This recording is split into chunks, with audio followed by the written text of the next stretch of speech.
Hi everyone. In today's tutorial, we show you how to schedule a Zoom meeting and invite someone to join.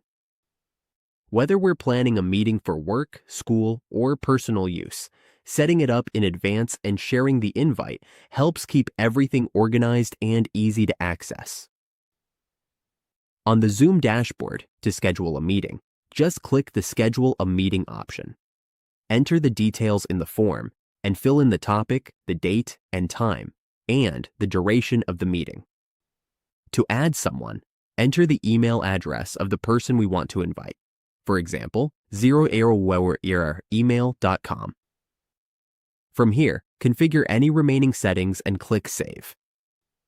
Once that's done, the person is now invited to the Zoom meeting. And that's all it takes to schedule a Zoom meeting and invite participants in just a few simple steps.